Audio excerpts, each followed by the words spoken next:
north east India festival Singapore कोने पातिছিলে जुबिनदार संगीतानुष्ठान कोने पातिছিলে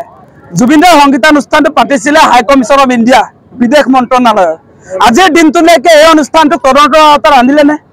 মানে এসআইটি নোৱাৰে সেই কাম কৰিব গতিকে আমি সেই কাৰণে কৈছো এসআইটি কি তদন্ত কৰিছে তদন্তটো হ'ব আধুৱা তদন্ত মানে আমি প্ৰথম দিনটো এই কথা কৈ আছো আমাৰ মূল কথাটো হৈছে জুবিনদাক আমি ন্যায় দিব লাগিব জুবিনদাৰ অসমীয়া জাতিৰ প্ৰাণৰ স্পন্দন আমাৰ জাতীয় সম্পদ অসমীয়া জাতিৰ একতাৰ প্ৰতীক জুবিনদাক হেৰুৱাই অসমবাসী ৰাইজে কি অৱস্থাত আছে আপোনালোকে দেখিছে আৰু সেই মানুহজনক লৈ ৰাজনীতি কৰাটো কোনো কাৰণতে শুভ লক্ষণ নহয় আৰু যিবিলাকে ৰাজনীতি কৰিছে বিশেষকৈ মুখ্যমন্ত্ৰী হিমন্ত বিশ্ব শৰ্মাই ৰাজনীতি কৰা আমি দেখিছো আৰু তেওঁ ৰাজনীতি বেছি দিন নিতিকিব সেই কথা আমি স্পষ্ট কৰি দিছো আমি কৈছো যে আপোনাৰ সিংগাপুৰত ইয়ট পাৰ্টি কোনে আয়োজন কৰিছিলে সিংগাপুৰৰ ইয়ট পাৰ্টিত যোৱাৰ কাৰণে জুবিনদা সাগৰত সাঁতুৰিবলৈ গৈ মৃত্যু হ'ল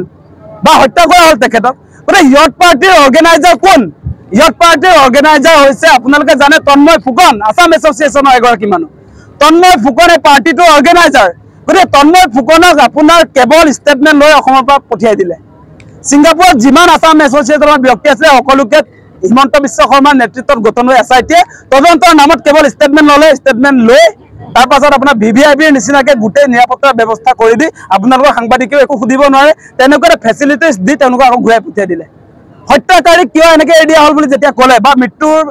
গোচৰত যিবিলাক অভিযুক্ত তেওঁলোক কিয় এৰি দিয়া হ'ল বুলি যেতিয়া আপোনালোকে প্ৰশ্ন কৰিলে তেওঁ কয় যে মেধাৱী ল'ৰা চোকা ল'ৰা সিংগাপুৰত থকা মানুহবিলাক চোকা ল'ৰা হ'লে আমাৰ প্ৰাণৰ স্পন্দন জাতীয় সম্পদ জুবিনদাৰ নিচিনা এগৰাকী শিল্পীক তেওঁ মাৰি পেলাব পাৰিব সেইটো আমি কেতিয়াও নামানো সেই কথা আমি আগতেও কৈছোঁ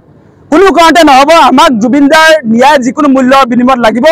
আৰু এনেকুৱা যিবিলাক তদন্ত চলিছে আপোনালোকে দেখিছে নে নাই এতিয়া তদন্তৰ নামত তেওঁলোকে বিহু কমিটিবিলাকক মাতি আছে তদন্তৰ নামত বেলতলা কমিটিৰ কি কথা আছে আপোনাৰ সিংগাপুৰত হত্যা হৈছে জুবিনদাৰ সিংগাপুৰৰ যিবিলাকে পাৰ্টি আয়োজন কৰে তেওঁলোকক এৰি দি এতিয়া আপোনাৰ এই জুবিনদাৰ কাৰণে পুৰি বনোৱা ৰুটি বনোৱা চাহৰ দোকানীজনক যদি আপুনি ষ্টেটমেণ্ট লয় তেতিয়া তাৰ উত্তৰ ওলাব নেকি আপোনালোকে গোটেই কথা বতৰাবিলাক চাওক যে এছআইটিও আপোনাৰ এমাহ দুদিনৰ পাছতহে সিংগাপুৰ গৈ পাইছেগৈ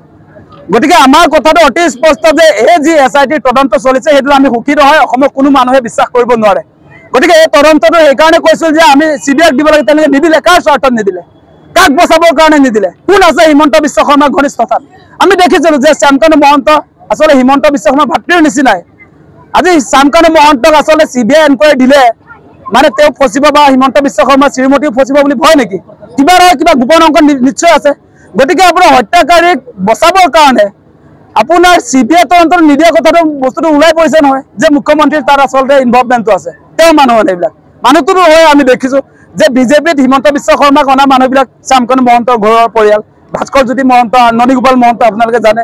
গতিকে এই কথা বতৰাবিলাক আহিছে গতিকে কেৱল আপোনাৰ শেখৰ সিদ্ধাৰ্থই নহয় আমি মূল যিটো কথা কৈছোঁ যে হাই কমিশ্যন অফ ইণ্ডিয়া কিয় আজিৰ দিনটোলৈ তদন্তৰ আওতালৈ অনা নাই য'ত জুবিনদাই গীত পৰিৱেশন কৰিবলৈ গৈছিলে আৰু তাত যোৱাৰ কাৰণে জুবিনদাৰ মৃত্যু হৈছে